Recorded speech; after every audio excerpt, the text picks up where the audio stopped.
नमस्कार दोस्तों, मैं V4U से अनुपम और आज हमारे बीच महामहिम मसकुई रुंगसुंग इज हियर इन एडमिंटन। स्वतंत्रता दिवस 78वें 78th इंडिपेंडेंस डे पर हमें मौका मिला इनसे कुछ बैठ के बात करने का। आज we are very grateful that diplomats like him give us time to the community and they come and understand how the community is working together. एक आपकी बहुत अच्छी बात लगी, oneness, not sameness. I'll start with that.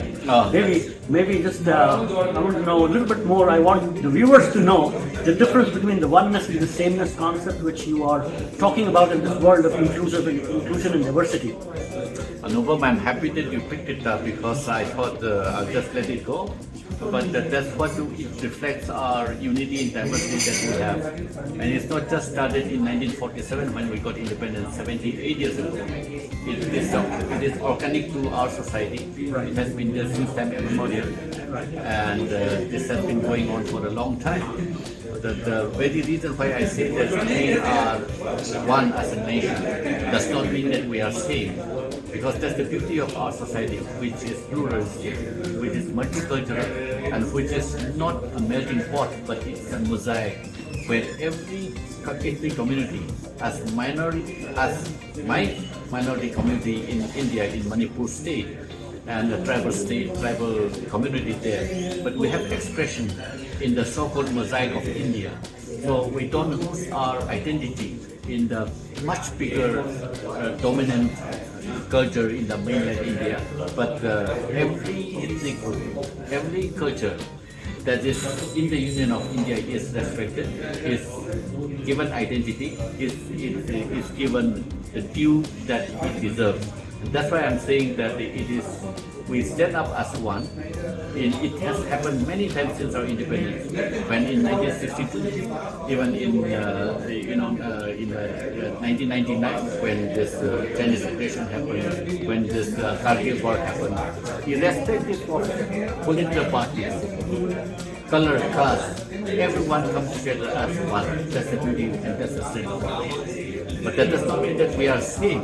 We look different, we dress differently, That's about inclusiveness, and I'm happy that you picked it up. Because Canada is a country of inclusion and diversity. Here, you have a representation of almost every country, every culture. And I've been here for 18 years, and Mahamahim, His Excellency is here. I would like to maybe welcome him first to Edmonton. He's been in Canada for two months now. And one thing strange, or maybe if this is your first posting here, anything which you found very attractive about Canada? But that's one of the reasons, because I have been to several occasions in the last 2 months now, and I can see the multiplicity and also the diverseness of Canadian society. That's what I say during our interaction, that the Indian society blends in very beautifully, because we come from a very diverse background, unity in diversity, which we see the diversity even in the Canadian society, and Indian society becomes just one of those diverse Canadian society, and it is not a strange thing to us. We are very familiar with this, and we have come from the background, so it is not difficult for Indian society to blend in with the multicultural society of Canada. I find it very interesting, I find it very comforting, and I'm very comfortable with this. A question comes to my mind as a diplomatic individual. You have served so many diplomatic missions. You've just come from Jamaica. Is it something in your world called easy posting and a tough posting? I think many people have asked me about this, that it's going to be a tough posting. I think it is not actually, but of course I have seen through in the last 2 months some difficulties in the relationship, but the political part, the difficult part is handled fortunately for me by our High Commission in Ottawa, and I am left with the work of connecting people to people, business to business, and also serving our Indian diaspora in terms of providing consular services. And this is where I am now, and attending the beautiful 78th Independence Day celebration of India in Edmonton. When I look at the website of Indian High Commission or the Counsel General of India, I find there are so many great things happening and so many great initiatives like the Invest India, Chalo Bharat, Biz India and all that. And I'm sure every initiative has its own place. Any top three for you as you serve as the Counsel Gen of India? We have been actually mandated by our government. All missions have been given the beautiful 3 T's. Those are technology, tourism, and trade. And we are here to promote these three words, 3 T's we call it. So I think that covers almost everything. We have a huge potential of attracting much more tourists, incoming tourists to India, given the kind of diversity that we have from Himalaya mountains to Kanyakumari in the south and in the west from the Rajasthan desert to the rainiest place in the world in Musuram or Tirupati in the northeast. So we have everything that you can think of, but we need to tell the world. We need to create our own narrative that here we are inviting you to come and enjoy the diversity of our country. So that's the first thing. Of course, trade.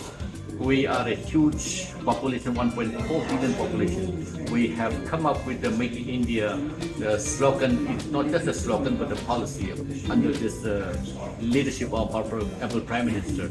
And then we have the huge capacity of manufacturing things not only for India but also for the world. And this blends in very well with the economic relationship that we have with Canada. There is a complementarity, I say. Canada is much a smaller economy in terms of population also, but you have all the technology, the innovations that is coming from here. So we are saying that to bring this technology to India, manufacture in India, we have enormous capacity to do that. And also India also becomes a market in itself. So that's how it is for technology. And of course trade automatically comes on top of that. Because if you see how Canada is a producer of food grains and India has the need to meet the requirement of our food security. We are hugely vegetarian country where we depend on the source of protein from food grains and the pulses like lentils, dal, for example, other grains. And that is produced in this part of Canada.